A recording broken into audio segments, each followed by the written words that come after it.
inyong himpilang Radyo Maria, bringing Christ into your home. Ang Radyo Maria ay sumasahimpapawid sa 99.7 FM Tarlac, 101.5 FM Cagayan, 102.1 FM Isabela, at 95.9 FM Zambales. Ang Radyo Maria ay kasapi ng World Family of Radio Maria, Catholic Media Network, at kapisanan ng mga broadcasters sa Pilipinas. Welcome to the Radio Maria family.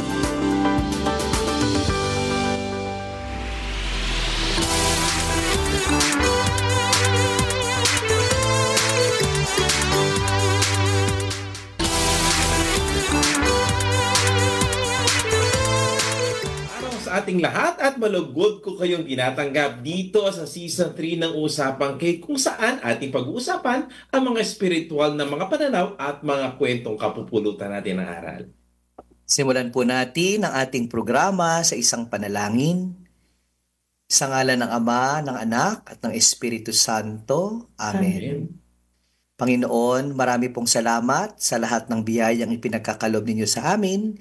Maraming salamat po sa biyaya ng aming buhay. Gayon din po ngayong kami ay naghahanda upang alalahanin ang inyong buhay, pagpapakasakit at kamatayan sa panahon ng Kwaresma. Nawa ay magawa naming maging karapat-dapat sa pamamagitan ng mga tradisyonal nating paghahanda ng panalangin, ng pag-aayuno at paggawa ng kabutihan, lalo na sa ating kapwa. Lahat ng ito ay hinihiling natin sa ngalan ni Kristo na ating Panginoon. Amen. Sa ngalan ng Ama, ng Anak, at ng Espiritu Santo. Amen. Amen. Magandang araw ulit, sister. Magandang araw sa Magandang araw sa ating lahat. Okay. So, Father Paul, kumusta naman dyan sa Gibraltar? Ay, well, no, dito ay malamig yung panahon. Itong mga nakaraang araw, lalo na nung weekend, ay umuulan. Yan, which is hindi masyadong hindi masyadong common dito yung ulan, pero kapag ka umulan, medyo malakas pero hindi katulad sa atin na tumatagal. Yan. Pero yung lamig, consistent pa rin. Ngayon parang nasa 16 degrees yata. Sa atin, kamusta naman dyan sa Pilipinas? Ito nga, sister. Sige nga. Ma'am, makwento mo nga kung ano nangyayari dito sa Pilipinas. Mainit, father. Mainit. Pa-summer na talaga. Pa-summer. At sister, kanina nag-suspend pa ng classes. Talaga? Talaga? Sa Maynila, alas 12 dito sa UST. Nag-suspend na classes sa alas 12 ng tanghali kasi daw ang mayroon na tayong mararanasan o naranasan dapat ng 42 degrees. Kanina? Oh my, grabe. Parang lagnat na, no? Kaya nag-index tayo dapat ng 42 pero kaya nag-suspend kasi mainit na. At ngayon talagang dapat tagaktak na yung pawis. Pero kasi kanina, sister, parang makulimlim. Makulimlim. Makulimlim kaya buti na lang makulimlim. Para sa nasa 34 degrees dito, parang doble ng dyan, temperatura. Oo nga, nakakagulat. Pero talagang ramdam mo na talaga, no? At Nagsa-summer na. Kaya kailangan mag-iingat ang ating mga kalakbay. Ano ba, uminom ng tubig or ano ba? Kailangan uminom ng tubig. Ganyan, hindi ba? Hydrate yourself. Hydrate yourself. O lalo kapag nakakaalabas ka ng bahay, kailangan may payong, may sunblock pa. Sunblock pa sa mukha. Saka yung mga fan, yung mga electric fan na maliit, di ba? Meron ganyan. Very useful din yun. Oo. Kasi sobrang init, sister, no? Pero at the same time, Father, pagka ganyang nararamdaman mo na init, alam mo na pumapasok na ang Lenten season. Ang Kwaresma. Alam mo dito nararamdaman talaga kasi iba sa Europa. Kapag sinabi kasing Lenten season sa kanila, spring. Yes. Napakaganda ng panahon. Pero dito sa Pilipinas, pag umiinit na, yun na. Malapit ang Kwaresma. Talagang bagay na bagay, Father. Bagay na bagay. Sakripisyo. Siyempre, very uncomfortable pagka mainit. So, umaayon yung weather dun sa season na meron tayo. At saka painit ng painit talaga pag Semana Santa na, di ba? Lalo pag Good Friday. Alam mo na, mainit na. Kaya takampawis, kaya nararamdaman mo kung ano yung paghihirap ng Panginoon. Kaya nga ngayong linggong ito, Father, in fact, 2 days from now, mag-ano po tayo, mag-Ash Wednesday na o Miyerkules ng Abo. Kasi nga dito natin masisimulan ang Kwaresma. Ito na yung simula ng Kwaresma. Father Paul, ano bang ibig sabihin ng Kwaresma? Well, no, dun sa salita mismo, 'di ba? Galing dun sa 40, 'di ba? Sa atin may ganyan, yung 40 days. Father, 40 ka na ba? Oh, well, tinanong nga ako kahapon nung isa, no, kung ano daw yung age ko kasi mukha daw akong 20 plus. Wow. So sabi kong ganon, well, it's 40s. Kasi para, di ba kapag tayo, ayaw na nating sabihin yung exact date kapag naka-40 ka na, naka-30 ka na, di ba? Sa simula, 30s, o kaya 40s. No, pero alam mo yung 40s na, baka 49 na pala yun. Pero ano pa rin, 40s, ganyan. So, yun nga, well, I'm 43. Talagang sinabi na yung edad eh. Oo. Well, 40. Iba yung 40. Yung Kwaresma is 40 days of preparation bago natin paghandaan yung Semana Santa, di ba? Yung pinaka-Holy Week. No? Kaya nga, ilang weeks yung ating preparation, ilang Sundays din tayo for the Lenten season natin. No? Na kung saan, yun nga, traditionally, we do our observances. Yan, yung ating prayer, fasting, at saka yung almsgiving natin. Na ma-highlight yan sa Wednesday, no? Sa Ash Wednesday natin, na kung saan parang patitikimin tayo kung ano yung mangyayari sa mga susunod na mga araw o linggo. Pero sister, bakit nagsisimula ang Kwaresma sa Ash Wednesday o Miyerkules ng Abo? Ano ba ang meron sa Miyerkules ng Abo? Ang pagkakaalam ko, Father, nagsimula na noong 5th century. Dati, Sunday ang simula. But it was Pope Gregory na pinalitan niya, ginawa niyang Wednesday. Para tamang-tama siguro sa 40 days. Pagka bibilangin nating parang, di ba meron tayong 5 Sundays, 5 Sundays of Lent. Tapos yung papasok na ng Holy Week, parang 40, magiging 36 yun. 36 kasi hindi kasama yung Sunday. Tapos, ibibilangin natin yung Wednesday, Thursday, Friday, Saturday. Kaya eksaktong 40 days. Okay. Pero bakit, ano ba yung ginagawa natin tuwing Miyerkules ng Abo? At bakit Abo? Bakit Abo? Kasi pag sinabi nating Ash Wednesday, kasi yung ginagawa natin dito sa Pilipinas, yung nilalagyan ng cross. Kakatuwa nga, dami mga kwento dyan yung mga cross na nilalagyan ng Abo. Ako may kwento nga. Sige. Ako din may kwento mamaya. Kasi bakit Abo? Kasi sa Old Testament kasi, yung Abo kasi, it's a symbol of repentance, no? Tatlo yun parang repentance, tapos humility, no? Tapos yung supplication din. Kaya merong prayer of supplication, prayer of penance, at saka yung prayer of ano pa tayo nito? Yung repentance, petition, supplication, at saka meron pa isa na kalimutan. Pero bakit nga ba Abo? Kasi siguro dahil ang tao nanggaling sa Abo. Kasi umpisa, di ba dati Father Paul, ang sinasabi ng pare, from dust you came, from dust you shall return. Which is actually ginagamit pa rin naman yung formula na yan. Parang it's a choice between those two. Di ba? Yung you are dust and unto dust you shall return, or yung turn away from sin and be faithful to the gospel. Pero bakit nga ba kasi yung Abo ba? Saan ba nanggagaling Abo na yung Abo ba ng tao? Abo sa atin ngayon, ang tradition natin, yung mga palaspas na ginamit ng isang taon. No? Nung nakaraang taon, yun ay susunugin. Tapos yun yung gagamitin sa atin. Pero sa Old Testament, nanggaling sa yung mga kahoy na sinunog na talagang sinunog. Tapos kailangan magsusuot sila ng sackcloth. No? Yung sackcloth? Ito yung sako. Parang sako. Kaya medyo makati, no? Magaspang. It's made from it is a black cloth na galing sa balat ng goat or kambing. Bakit kailangan mag-ganon, sister? So, it is a symbol of parang repentance. penance, no? Penance, repentance, and at the same time, humility din. Bakit Sister kailangan nilang gawin yun? Pwede naman humingi ng tawad sa Diyos na hindi magkakaroon ng ganyan? Kasi syempre, di ba, sa Old Testament, wala pa si Jesus nun no? Na nagsalba sa atin, no? Pero kasi noon, yun yung way of expressing that they are that they repent from the sins that they have committed. Like for example, si Jonah, no, alam natin inutusan siya ni God na pumunta sa Nineveh to repent from their sins. So anong ginawa ng mga tao?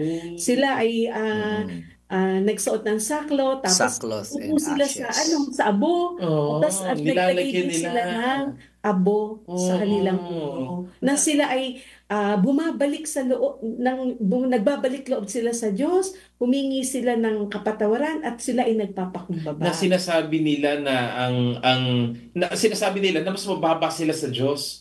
Kasi minsan iniisip natin, kaya kong gawin lahat ng bagay, no? Lahat ito gagawin ko. Kung ako nanalo, ako lagi ang nasa akin lahat, di ba? Kaya siguro, nulod sila, pag sila nagkakasala, nilalagay, alam ko parang may movie na ganyan Para kapag nilalagyan nila ng abo, ibig sabihin, bumababa sila sa kanilang kalagayan at sinasabi nilang, Panginoon, ikaw pa rin ang Diyos ng aming buhay. Saka magandang reminder, di ba? Kasi we are being reminded na tayo ay nilikha ng Diyos mula sa abo, 'di ba? Mula sa lupa, at tayong lahat ay babalik din sa lupa, 'di ba? Sabi nga dun sa kanta, no? And naalala ko lang yung sinabi ni Father Dexter, no? Parang gina-ground talaga tayo kasi masyadong mataas na yung tingin natin sa sarili natin, no? Hindi na natin kailangan ng Diyos, 'di ba? O ang ating pinapanginoon ay yung mga material na bagay na lahat naman 'yan at the end of the day babalik sa abo. Di ba lahat na susunog, nagiging abo. So,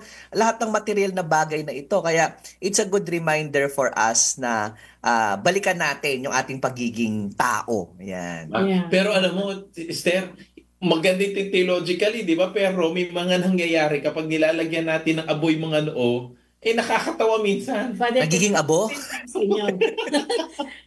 Nung high school ako, siguro mga second year high school ako, nag-aral ako sa isang university dito. Hindi ko sabihin ko anong university. Okay. Kasi Ash Wednesday yun. Ngayon, pagpunta namin doon sa gawian naman talaga namin na after our class, dadaan kami ng chapel. Pero nung time na yun, Ash Wednesday pala yun. So, siguro tapos na yung misa kasi yung pinaglalagyan ng abo, tapos meron pang para siyang stampad na cross na andon. Tapos may mga college students na naglalagay sila by themselves lang. Ngayon, kami nung classmate ko, di pumila kami. Sabi nung isa, sige, lagyan mo ako, tapos ako maglalagay sa'yo. Di ganun ang nangyari. So, at the end, ako na lahat na naglagay sa hala. Tapos, yung mga estudyante, pumila. Ang haba na ng pila. No? So, ako yung nandun sa gitna, ako yung naglalagay, no? Yung classmates ko, tapos siguro kala nung mga ibang estudyante, ako talaga yung tagalagay. So, ang haba ng pila. Mahaba mahaba talaga yung pila. Tapos, sabi ng klase ko, si Father, paglingon kong gano'n, andun yung chaplain. Okay. Nalalaki yung mata niya. Matangkad siya. Nalalaki yung mata niya. Bakit ikaw naglalagay? Naglalagay. Late ko pa. No? Ako, tapos sabi, di ka nalis na tayo. Now, looking back, nainisip ko ba, yung ano bang significance, especially ngayon na madre ko, itinuturo ko yon, nag-i-impose din kami ng mga ashes sa mga estudyante na nung araw parang ginawa lang namin para makita na may abo kayo. May abo. Diba? I remember some of our classmates were telling, ayokong matanggal yung abo ko. Yung ingat na ingat. Ingat na ingat na ayaw maligo, ganyan kasi matatanggal yung abo. Pero looking back, sabi ko, ano bang ibig sabihin nung paglalagay ng abo? So, it's not just a external manifestation na, today is Ash Wednesday, meron din akong abo. Pero may mas malalim pala. Yun nga yung pinag-uusapan natin. Father, kanina, yung it shows repentance, no? It reminds us that we are mortal, no? Na tayo ay tao, nanggaling tayo sa abo at babalik tayo sa abo. It also reminds us to be humble, no? Ayun pala mas malalim na kalooban. Pero kahit kahit anong theological natin binibigay sa mga tao, kanya-kanyang interpretation pa. Kasi minsan, kapag kami nagbibigay ng abo, sister, anong sinasabi? Father, wag masyadong malaki. Hindi masyadong malaki. Kasi nakakahiya daw. Kasi ibang pare din naman. Ang laki ng sobrang laki. Hanggang dito. From north to south. East to west. Talagang punong-puno yun. O kaya yung iba naman, maliit lang. Gusto nila malaki din naman. Father, lakihan nyo naman. Para makita ng ibang tao. Kasi pag naglalagay kasi ng abo sa noo, parang iniisip nila, ay, ano ba ito? Ano ba ang meaning nito? Kasi minsan nagagayahan lang. Sinabi ko nga, sister, para kapag nilalagay, mayroon siya, ako rin. Pero, yun nga, parang minsan hindi nila naiintindihan kung ano yung ibig sabihin. Ikaw, Father Paul, meron ka bang experience? Hindi, para kailangan talaga ng katisismo, di ba? Kasi kung minsan, baka nagbo-border na siya into superstition. Kasi nung naglalagay din ako ng abo, naalala ko pati yung mga baby. Di ba? Wala naman kasing sinasabing bawal silang lagyan. No? Kaya lang yung mga ibang nanay, papalagyan nila. So parang ang dating tuloy, naalala mo, di ba kung minsan nilalagyan nila ng lipstick sa noo yung mga anak nila pagka, ewan ko, anti-usog or anti-whatever. So, yun lang siguro, sana wag nating isiping parang ganun yung paglalagay ng abo, no? Na parang anti-aswang din or anti kung anuman, no? Bagkos, balikan talaga natin yung meaning. Naalala ko lang kapag dumarating ang Ash Wednesday, kung minsan yan din yung naisip ko. Kasi yung readings natin, di ba? When you fast, when you pray, when you do almsgiving, sinasabi doon, parang do not be like the hypocrites na ibinabandera nila yung ginagawa nila. No? Pero sa atin, bakit ba nilalagyan natin ng abo? Hindi ba parang paraan din yan ng pagbabandera na, ako ay nag-aayuno, o ako ngayon ay nagpa-fasting, di ba? I think mas mahalaga yung intention natin, no, yung motivation natin sa loob kung bakit natin ginagawa 'yon, 'di ba? Na which is basically penance, no, at paghingi ng tawad. Kasi kung wala 'yon, parang nawawalang saysay din yung paglalagay natin ng abo, no? At wag tayong masyadong mag-focus sa malaki, maliit. No, naalala ko nung pandemic nga, 'di ba, Father Dexter or si Sister siguro sa Roma nga, yung sa ulo. Basta ulo nilalagay, and then nung pinractice natin sa atin, kasi nga ang sabi dahil pandemic, bawal yung mga contact, so sa ulo, para yung iba parang feeling nila kulang o parang hindi nila maramdaman.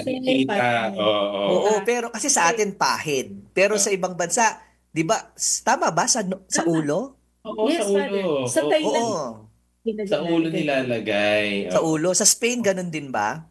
Siguro, ganun din sa Europa. Sa Europe, ganun eh. Sa ulo. Sa Amerika natin nakuha. Pero yung ganun nga, minsan nakakatawa din kasi yung ganyan. Yung iba ay magpalagay sa ulo kasi parang madumi para sa kanila. Kasi syempre, nilalagyan mo ng kung parang naglagay ka ng dust nga, ng alikabok dito sa ulo mo, di ba? May papagpag mo. Tapos meron ka dito. O kaya, Father Paul, Sister, minsan ayaw nila kasi kalbo. Kasi pag nilagyan mo ng abo, kitang-kita doon sa... Oo nga naman. Sa amin, Father, sa belo, gaganon sa inyo, belo. Oo, kaya nga. Pero hindi... So, hindi makalagang dumikit sa balat, di ba? I mean, kaya symbol siya, di ba? Hindi naman siya talaga yung... minsan kasi nagiging ritual na lang para sa ibang tao. Pero may tanong ako, Father Paul. Lahat ba ng Kristiyano, lahat ng Katoliko po pwedeng lagyan? O may mga tao, kasi di ba, Sister, kapag nagkukumunyon, may mga tao na ayaw nila or hindi po pwedeng magkumunyon kasi syempre may mga kasalanan sila. Ganun. Ang abo sa Miyerkules de Abo, pwede bang lahat ng Kristiyano, lahat ng Katoliko tumanggap nun? Father Paul? Well, wala pa naman ako nababasang prohibition. Kaya lang, syempre, iisipin mo rin, sana yung mga tumatanggap nun, naiintindihan nila kung bakit sila binibigyan. No, kaya kung minsan pati yung bata, kung minsan mapapatanong ka, maiintindihan na ba niya ito? Di ba? Kasi kung minsan syempre yung mga parents gusto lang nilang isama sa simbahan yung anak nila, which is a good memory siguro sa bata, di ba? At least madidevelop yung habit na yun doon sa bata. Pero yun nga, kung naiintindihan nila, hindi ko alam. No? Kasi dito nga sa Gibraltar, sinabihan kami ng bishop. Of course, iba-iba naman tayo ng practices, no? Pero sabi ko nga, basta sumunod tayo sa obispo, yun na yun. Sabi niya, unang-una, dapat nasa loob ng misa. No? Kasi sa atin sa Pilipinas, meron naman tayong imposition of ashes outside the mass, which is liturgical. Pero yung call ng obispo rito is, sabi niya, dapat sa misa. No? Kasi siguro, ang nangyayari daw dati, nakapila lang sa labas. Ni hindi man lang nagjo-join kahit na anong liturgy, nagpapalagay lang. No? So, parang sobrang kulang. No?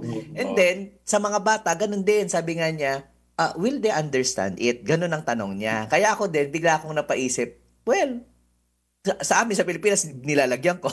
Pero ngayon, nung sinabi niya yun, will they understand it? No? So, I think that is also a good question and reminder pag naglagay tayo ng abo. Kasi minsan, syempre hindi naman din lahat naiintindihan, pero gagawin mo pa rin. Pero habang, kahit naman yung binyag, hindi ba? Hindi din naman naiintindihan ng bata. So, pero yung magulang ang nagbibigay ng pananampalataya nila. Yung siguro, it's always a reminder na kapag naglalagay ka ng ganyan, siguro mga bata hindi maintindihan, pero as they grow old, I hope, hopefully, naiintindihan na nila kung ano ibig sabihin ng Miyerkules de Abo. Kasi pag ganyan, na hindi natin lalagyan, for the sake na hindi nila mapahiya pa. Oo. Parang iba yung, kasi sister, alam mo, parang yung iba nga sabi nga nila, hindi na sila umaattend ng misa. Pwede ba yung sister? Na hindi na sila umaattend ng misa, actually nangyayari din dito sa Pilipinas. Hindi na sila umaattend ng misa, basta malagyan sila ng abo, o pwede ba yun? Wala naman kasing parang directives na yung lang lalagyan ng abo ay kailangan yun lang. Sabi nga ni Father, 'di ba, in your experience, the pastoral experiences nyo, at kami din, minsan yung mga bata sa school, lalo na yung mga lower grades, nasa lower grades, hindi naman nakaka-attend ng misa. Pero kami, mga sisters, pupunta kami dun sa classroom, tapos maglalagay kami ng abo sa kanila. Or may liturgy na, di ba? May liturgy siya ng Lord have mercy, Christ have mercy. Ipapaliwanag dun sa mga bata. Yes. So hopefully, at sabi mo nga, Father, baka paglaki nila, maintindihan. Katulad din sa akin, nung high school ako, hindi ko naiintindihan. Pero later on, as I look back, meron pala mas malalim na dahilan pala, meaning, itong paglalagay ng sinsa. And do you know, Father, hindi lang sa Katoliko ang naglalagay din ng abo, yung other Christian denominations like Anglicans, Lutherans, Methodists, meron din silang Ganon din ba? Nilalagyan din nila ng krus o naglalagay ng abo? Basta they also celebrate or but not necessarily the ash. Maybe, oo. Oo. Naku, bago yan, nakita ko lang. Yes, sister. Nakita ko lang dito sa mga comments natin. Baka may mga gusto palang magtanong sa atin, So, pwede po kayong mag-chat sa Radyo Maria Philippines. At tayo po ay live stream din sa Santissimo Rosario Parish. Yan. So nakita ko si Shin Patrick Maduro at saka si Annie Magsambol are watching. Sabi, so hello po sa inyo. And then si Sor Marites Galieto. Yan, ka-sister ni Sister to, watching from Dagupan. Yan. Wow. Oh, Father, ano nga yung itutuloy mo? Meron naging busy ako dun sa comments. Biglang Oo nga eh. Ano nga ba yung tanong natin? Oo nga. Ano nga ba yung, bakit nga, Father, ito tanong ko sa iyo. Itong Ash Wednesday ba, is it an obligation for us Catholics to attend Mass? Or pwede na lang yung maglalagay ng abo? Ako sa palagay ko, siya, obligatory siya, in as much as it's the start of the Lenten season, Pero syempre, katulad din ng fasting, kung minsan syempre may mga exemption, kung talagang hindi ka makapunta. Sabi nga ni sister, kasi unang-una Wednesday kasi siya. Tapos hindi naman siya declared na holiday. So yung iba hindi talaga nakakapagsimba dahil nagtatrabaho. No? Pero nakakatuwa din kasi yung mga kababayan natin, they find time, no, before they go to work or even after. No, kaya nga nun sa parokya, naalala ko dati, nung gabi, ang dami pa rin. Kahit nagsa-Sunday mass schedule ka, ang dami pa din. And then, sabi ko nga dun sa sakristan, sige, paantayin mo yung mga wala pang abo, and then we just do a liturgy of imposition of ash outside the mass. Parang ganon. Para at least, maano pa rin nila na nalagyan sila ng abo. At the same time, yung meaning, no, nung ginagawa, nandun pa din. I-clarify lang natin, Father. Pag ba nawala, kunwari naglagay ng abo nung umaga, nawala. Kasi naghilamos o gano'n. Effective pa ba yun? Na ano niya? Kailangan pa ba siyang maglagay ulit ng or ano ba yun?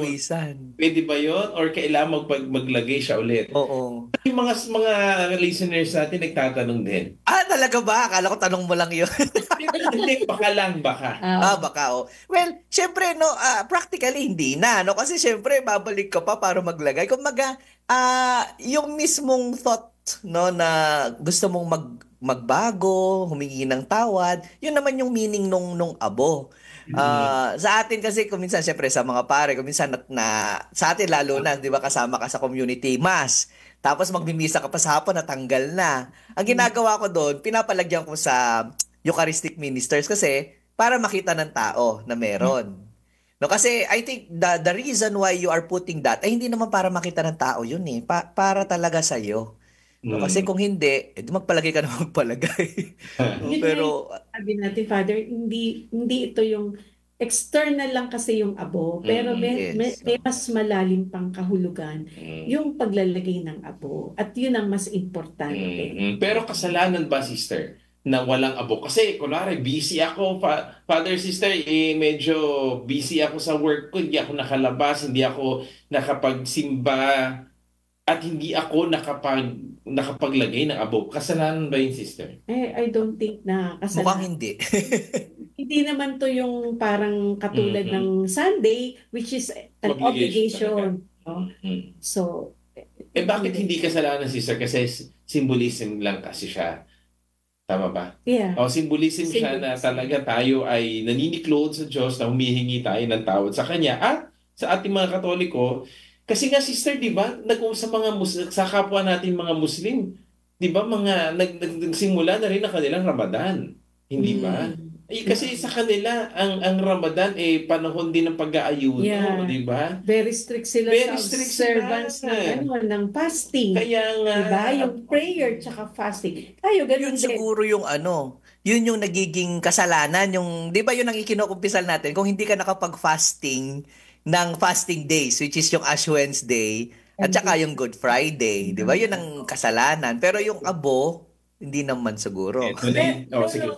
Father, meron ding exception dun sa fasting. Teka muna, sisters, hindi lang, bago tayo may exemption. Baka nag-advance na. Kasi ito may jumping board natin. Ano muna yung fasting and abstinence? Pag-ayuno at ano yung abstinence? Pag-ayuno. Ano ba sa Tagalog? Sige, abstinence. Sister, ano nga ba ibig sabihin ng pag-aayuno at saka yung abstinence? Pag-aayuno o yung fasting na tinatawag ay tayo bilang... Saan ba nagsimula muna, sister? Saan mo nagsimula? Sa Old Testament, meron na noon yung fasting na yan. Ibig sabihin na dapat tayo ay kakain lang tayo ng one full meal. Tapos yung yan ba yung OMAD? Hindi ba yan OMAD? One meal a day, sister. One meal a day. One full meal lang. Yung kompletong kain natin, yung usual natin. And yung remaining meals ay light lang. Tapos, wala ring snacks. Yun kailangan maramdaman natin yung gutom. Diba? Yun yung fasting. Ang abstinence. Ito pala meron yung Tagalog pala na abstinence ay pangingilid. Ayan, tama. Pangingilin, yan. Itong isa namang nahanap ko, pag-aayuno at pagpipigil. Abstinence naman o pangingilid. Pangingilin. Iiwasan natin kumain ng mga karne. No? Katulad ng karning baboy, ganyan, manok, no? Pero pwede naman tayo yung mga dairy products like yung mga itlog, mga ganyan. Tapos yung mga gulay, yung pwede tayo. No, bago natin sagutin, may tanong si Sister Marites Galleto, no? Kasi siguro sa school siya. Pero bago natin kunin ang kanyang tanong, bakit kailangan na mag-ayuno at mangilin, Sister? Kasi sa ordinaryong mga paraan, ngayon lang tayo sa Kwaresma o sa Lenten season, nagkakaroon ng ganito. Hindi naman natin ito ginagawa sa ordinaryo o kaya sa Pasko, hindi naman natin ginagawa. Bakit dito ngayon sa Kwaresma o sa Lenten season ginagawa nito? Kasi yung fasting is a form of penance and spiritual discipline, no? At nakakatulong sa atin na makapag-isip about our relationship with God. Tapos maipractice din natin yung self-control. And at the same time, to cultivate a spirit of sacrifice. Yun yung sa fasting. And humility, of course. Sa abstinence naman, ito yung opportunity natin to practice detachment. No? Yung, di ba, syempre, di ba yung mga karne, usually, di ba, masarap yun. Bakit nga makarne muna tayo, Sister? Bakit karne? Pwede namang ibang bagay. Bakit hindi? Kunyari, abstain from rice o abstain from seafood, abstain from fish. Bakit karne? Sa akin, hindi ko lang alam, sa Old Testament parang karne is parang madumi yun di ba? Pero ang sa akin, kasi karne, kasi something that gives pleasure, na i-enjoy ng tao.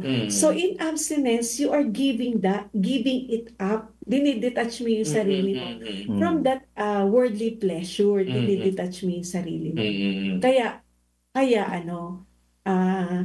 yun yung abstinence. Yun yung abstinence. Oo. Kasi yun din, 'di ba? Sabi nga ni Sister is it's related with worldly pleasure, pero basically din, 'di ba, yung karne kasi it's a luxury item, ika nga, 'di ba? Parang siguro nung panahon nila, no? And it also shows yung mga piyesta-piyesta, 'di ba? Kapag lalo na sa Pilipinas, may lechon palagi, 'di ba?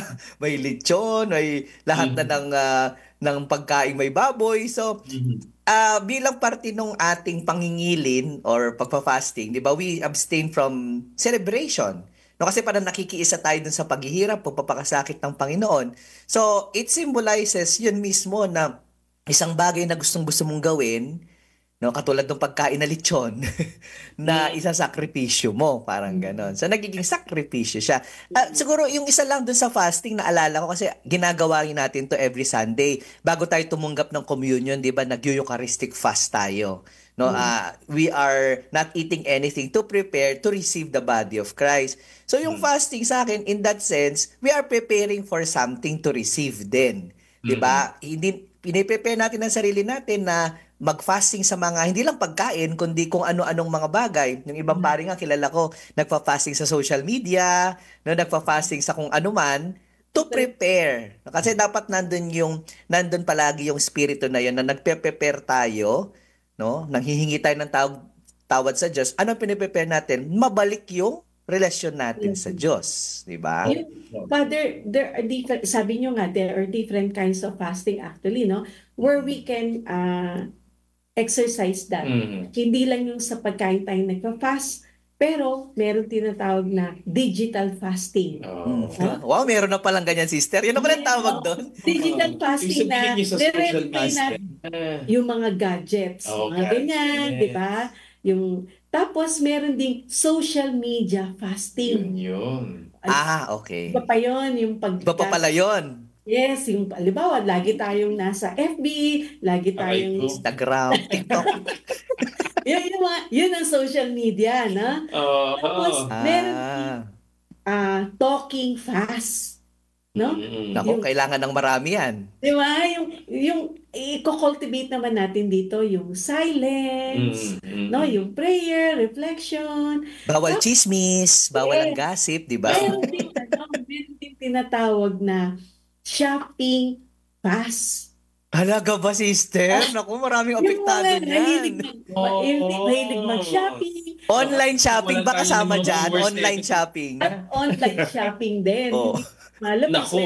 Kakabili tingin ko pa lang ng tingin, di ba? ng Lazada. Meron ding Shopee. tawag na luxury fast. Luxury, yung mahilig Wow. yung mga, for example, yung kotse, ang lapit lang, pero ayaw niyang gumamit ng, di ba, ayaw mo maglakad, or yun, yung mga, o kaya gusto niya yung mga branded, yung mga something like that, o mga fancy restaurant, something like that. So, yun yung mga different fasting. Oo, kasi, so, hindi lang yung sa pagkain. Pagkain. Kasi syempre dati sa mga Kristiyano, ang pinaka-indulgence nila yung pagkain ng karne. Kaya siguro sa simbahan nakita na, of course may theological significance siya. But practically, pag sinabi kasing kasi ang pagkain ito yung nagpapabusog sa iyo di ba? Kumbaga ang isip mo ay nandoon lamang sa pagkain. Pero pag subukan mo sister din pag nag-fast ka, ibig sabihin yung iniisip mo, yung direksyon ng utak mo, hindi na doon sa pagkain. Kasi magugutom ka Hindi, dinideprive mo yung sarili mo nang nakikita mo. At sabi nga nila, theologically speaking, hindi na yung nakikita mo na kinakain mo, kundi doon sa spiritual na mga bagay. Kasi sister, kung maalala mo si Jesus Christ, before he began his ministry, he fasted. And doon niya nakita din of course, nakita niya yung temptations ni Satan na ito, kainin mo itong tinapay na ito, nung palaglag ka dito sa templo na ito. So, lahat ng mga spiritual na mga bagay, yun ang doon niya nakita. Kasi hindi lang doon sa mga bagay na nakikita niya ang magpapabusog sa kanya, kundi ang mga spiritual na mga bagay. At yun, doon niya lang nakita ng ating Panginoon. Kahit naman sa atin, pag tayo nag-aayuno, tayo nanginghilin, hindi lamang pala ang importante dito sa mundo ay kung ano yung nagpapasaya sa atin dito sa mundo, kundi yung spiritual na mga bagay. Sister, may sinasabi ka? Hindi, Father, kasi naisip ko, syempre, hindi lang yung nararamdaman natin yung halimbawa, meron tayong mga give up like yung sa pagkain. Pero at the same time, I believe by fasting, we are in solidarity with the poor. Yung naramdaman mo kung paano ang magutom, katulad ng mga kapatid natin na walang makain. So yung in a way yung pag-aayuno natin ay parang bumabalik tayo sa ating senses ba na mai-connect natin, hindi lang yung makita natin yung ating sarili, pero maintindihan natin, madama din natin kung ano yung nararamdaman ng mga tao na kapuspalan. Meron din sinasabi, sister, na yung fasting daw, kung if we are depriving ourselves with food or yung luxury items o yung mga ginagawa natin sa araw-araw, dapat daw makita din daw natin kung ano yung give up natin, kailangan maibigay din natin sa ibang tao. Kasi kunwari, you are not spending, for example, nag-shopping nga, sabi mo, shopping fasting, yung hindi mo ginawa na shopping na ito, ay kailangan maibigay mo din sa ibang tao kasi hindi lang diniprive mo na yung sarili mo at wala namang patutunguhan yung deprivation na yun, kundi nagutom ka lang. Pero yung naipon mo, kung naipon mo dahil hindi ka nakakain, ibigay mo din sa mga tao. Diyan papasok, Father, yung almsgiving. Diba? Nag-fasting. For example, fasting almsgiving nga naman. Yes. Kasi parang connected sila kasama yung prayer, diba? Yung penance, at saka yung almsgiving. Yun yung hini-record sa atin during this Lenten season. So, actually, kung titignan natin, connected talaga. So, aanin natin yung, oo nga, nagdasal nga tayo. Oo nga, nag-penance tayo, nagsakripisyo tayo, nag-ayuno tayo. Pero, hindi natin to maiko-connect dun sa kapwa natin, yung charity, yung na tinatawag na almsgiving. Baliwala lahat. Kung hindi natin ito maiko-connect. Para, di ba sabi nga ni St. James, what is faith? Faith is dead, if you don't put it into action. So yung prayer natin, yung fasting natin, parang doon lang umikot sa sarili lang natin at nagawa natin yung requirements sa atin ng simbahan. Pero paano naman in relation to others, to our neighbor? Diyan papasok yung almsgiving, yung doing charitable. Yung charitable. Naalala ko dun nung nasa Angelicum pa ako, sa Iloilo, nung principal ako doon, nagmisa kami for Ash Wednesday. And then, dinidiscuss ko yung tungkol sa fasting and abstinence, diba? Na sabi nga natin, yung fasting, which is 1 full meal, no? And then, mayroong 2 half meal o kung ano man, is required para sa mga 18 years old until 59 years old. No? And then yung abstinence, which is yung hindi pagkain ng karne, para naman sa mga 14 no? And above.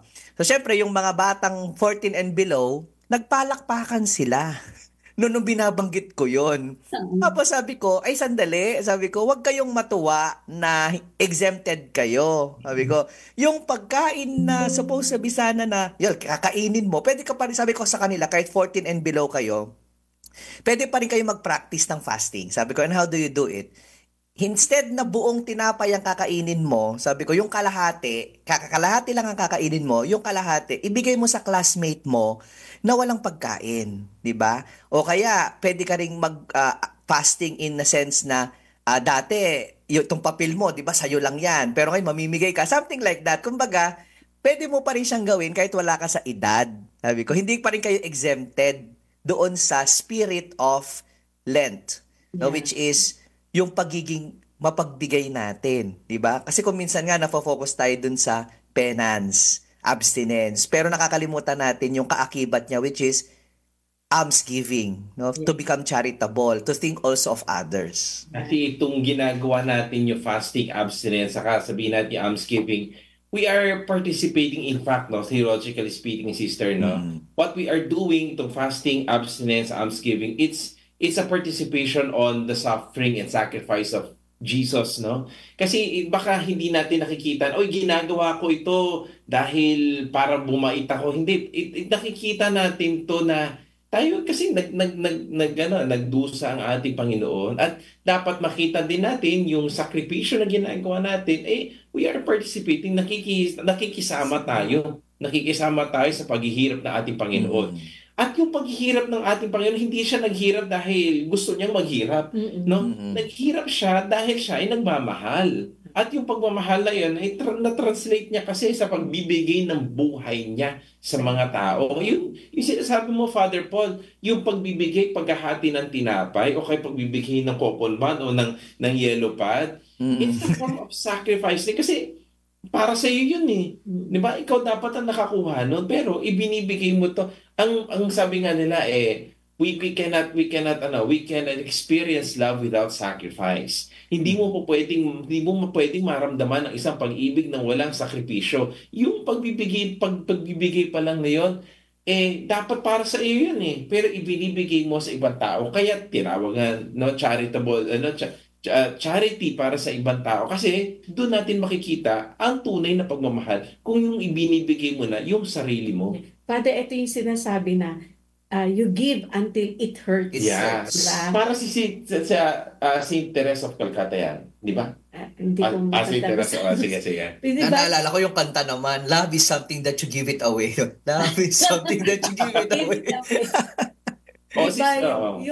Yung bang hindi dahil sa nagbigay ka dahil sa yung sobra. Oo. No? Pero nagbigay ka, pero talagang yung bukal sa loob mo, talagang ibinigay mo talaga. Oo, totoo yan. Alam mo, sister, na dun sa kwento mo na yan, alam niyo yung mga yung mga kapuspalad pa, sister, sa experience ko, sister, ang mga kapuspalad pa, lalo ang mga nagbibigay, ang marunong magbigay.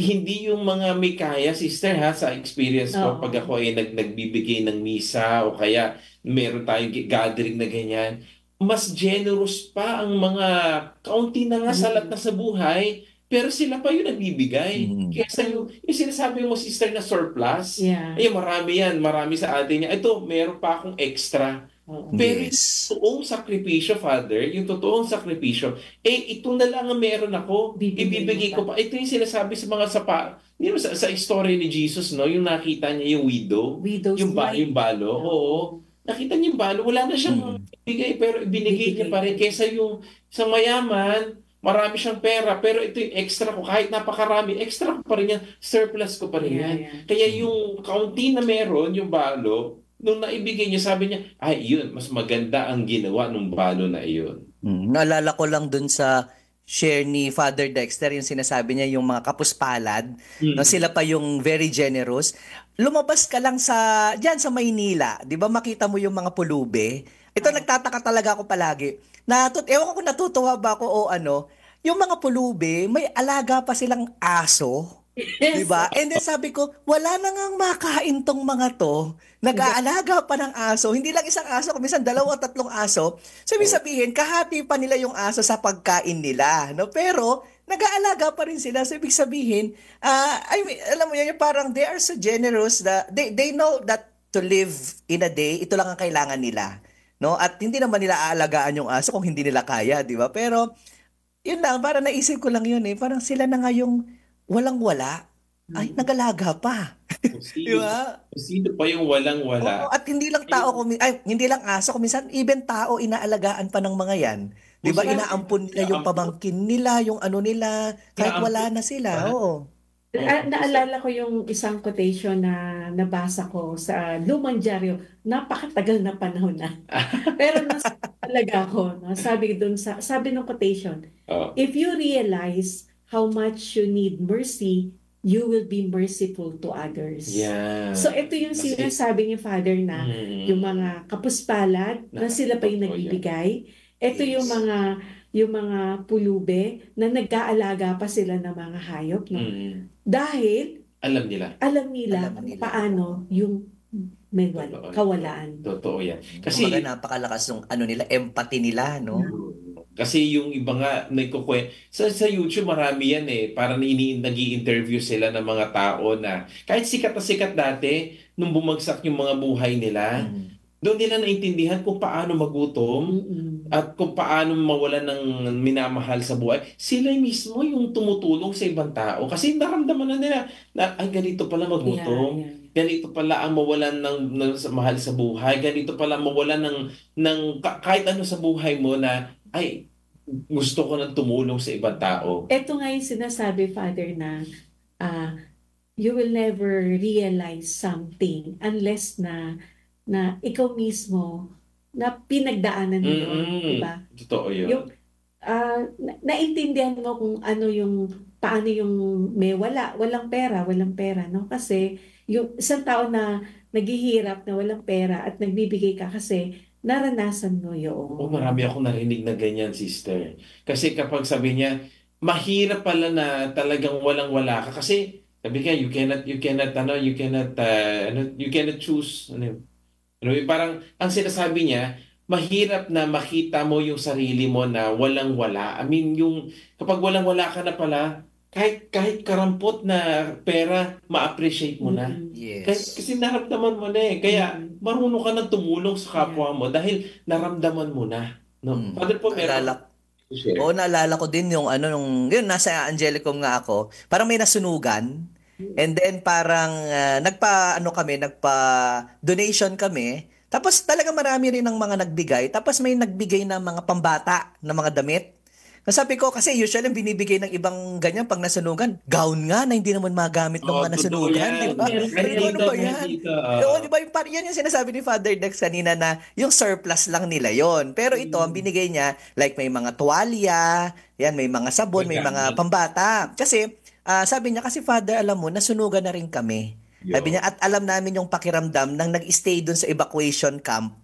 At ito yung mga kailangan nila doon. Sabi niya, kaya alam namin. And then, sabi pa niya, mas maganda na Father yung tumutulong kaysa yung ikaw yung nasunugan. No, yun talaga yung tumatak sa akin. Kumbaga, it's better to help, to give. No, ngayon, na kaya mo pa. Kaysa ikaw yung nagiging biktima, sabi niya. So, okay. So, yun yung sinasabi rin ni Sister na-experience kasi nila kung paanong mabigyan din ng awa.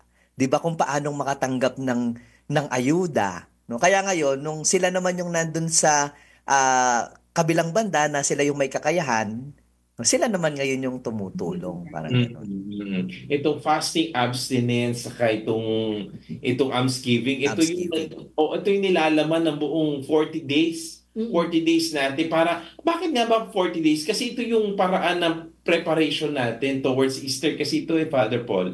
Pag sinasabing 40 sa Bible kasi it's a preparation towards something, towards a goal or purification of your intention, for your motivations. Kaya ito yung makikita natin si Moses, no? Doon nag-wander sila sa desert. So in order for them to be prepared for the promised land. Ganon din kasi nangyari kay Jesus, no?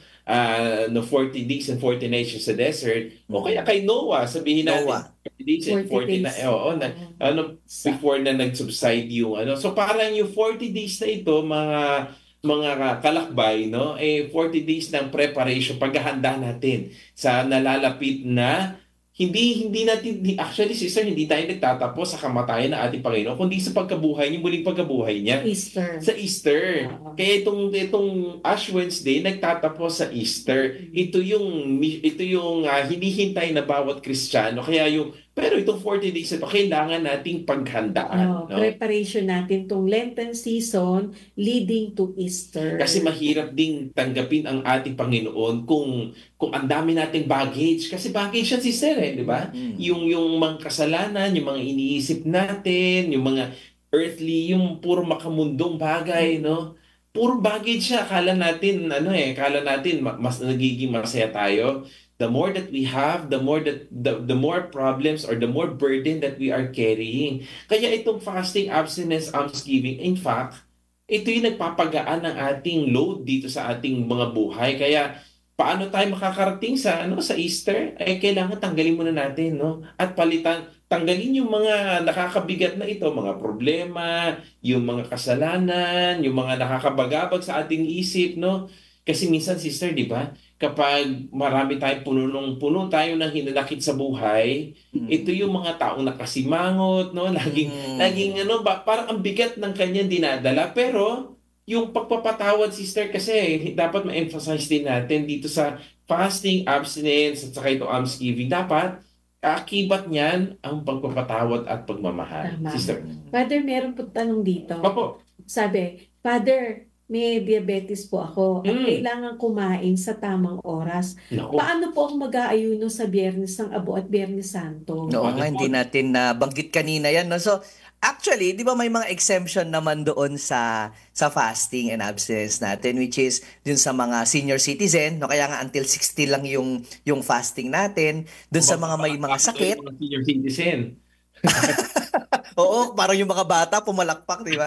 Yung mga may mga sakit, di ba, na kailangan nila ng pagkain, no? And then yung mga construction worker, no? I think kasama yan sa mga yan kasi syempre kailangan nila ng lakas para dun sa trabaho nila. Di ba? Okay, mga buntis, di ba? Yung mga hindi lang sila kundi pati yung anak nila kailangan ng nutrients. So, actually may exemption naman talaga, no, doon sa rule na yun ng fasting. Kaya lang yun nga, what's the spirit behind? Nabanggit ni Father Dex sa kasalanan, di ba? Siguro isang napakahalaga ring gawin natin ngayong Kwaresma, yung pangungumpisal.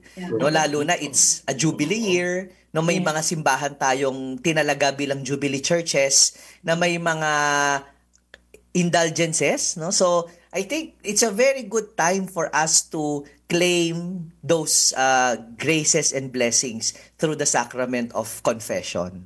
In that way, magiging kompleto at maganda yung ating paghahanda dun sa Easter Sunday. Kung meron tayong kasasama natin yung pangungumpisal natin. Kasi ito talaga yung time na binibigay sa atin para makapag-isip at magbalik loob sa Diyos. Kaya natutuwa din ako, sister. In fact, may mga kumpisalang bayan tayo sa mga parokya. Dito natin makikita yung buhos ng tao, no? Yung mga dating hindi nakakapangumpisal, sister. Minsan, 10 taon, 20 taon, di sila nakapangumpisal. Nung first communion nila, huli silang nagkumpisal. Oo, sister. Kaya nagugulat kami, mga pare, na itong mga taong to, bumabalik sa simbahan, bumabalik sa Diyos, at naniniklo talaga sila, no? Ito yung sabihin natin, Father, no, dun sa ating sa theology natin. In fact, hindi sila yung tumawag sa sarili nila. Ang Espiritu Santo tumatawag sa kanila na magbalik loob. Tinatawag tayo ng Panginoon na magbalik loob na kayo sa akin.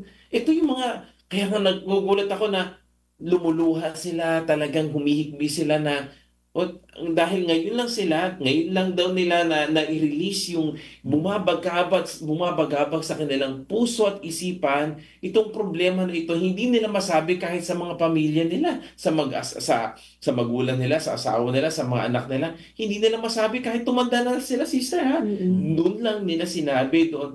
Ang Panginoon talaga gumagawa ng mga paraan para tayo ay... Malaking grasya yun talaga, Totoo Father. yan, sister. Diba? Oo. Tsaka, reminder din sa ating mga pare kasi kung minsan pakumpisal tayo ng pakumpisal, no, pero kung minsan hindi natin nakikita yung kahalagahan, no, nararamdaman talaga ng mga tao yung grasya, no, yung kasi the sacrament itself diretso yung grasya na binibigay doon sa tao eh.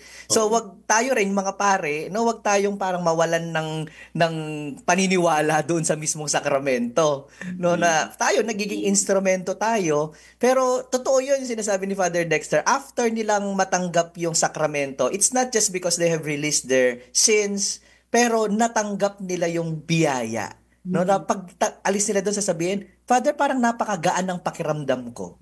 Ayan. Dumating na tayo sa huling bahagi natin. Ang bilis ng oras. Talaga ng oras, ano matatapos? 1 hour na ba yun? Pasensya na. Gusto pa natin pahabain pero wala na tayo oras. Sister, ano yung letter K natin?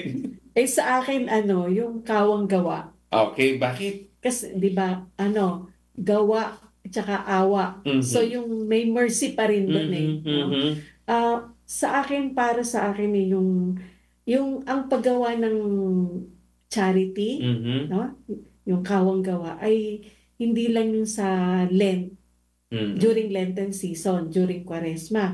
Pero para sa akin, dapat ay pagsumikapan ko, no? At kayo rin mga tagapakinig, no, na pagsikapan nating lahat na gumawa ng kabutihan hangga't maaari araw-araw. So marami tayong bagay na pwede nating magawa sa ating kapwa. So yun yung ating pagsumikapan na makagawa ng mabuti para sa ating kapwa. Okay, Father Paul. Wow. Bago ko ibigay yung aking letter K, no, binabati ko rin si Father Louis Coronel, no? Siya yung ating, ano ba matatawag doon? Scriptwriter ba? Or parang director, no? Sa mga, siya yung nagbibigay sa atin ng pinaka-script natin. Salamat. At saka sa Radyo Maria. So, sa akin siguro yung ang aking K ay kababaang loob. Yan, no? Yung humility. Kasi yun yung parang pinaka-condition natin or pinaka-attitude natin para ang kailangan natin para, unang-una, aminin yung ating mga kasalanan at ganun din upang tanggapin yung biyaya ng Diyos. Yan, kababaang loob. Ako naman. Ang sa akin naman ay, kabutihan o kaya kabanalan. Wow! Banalan na lang banal. Kasi dito sa mga ginagawa natin, sister, kapag walang kabanalan sa ginagawa natin, lahat ito ay pang-external. Lahat ito ay tawag sa Tagalog, parang pakitang tao. Papakitang tao. Sabi nga doon sa gospel, mapang-imbabaw.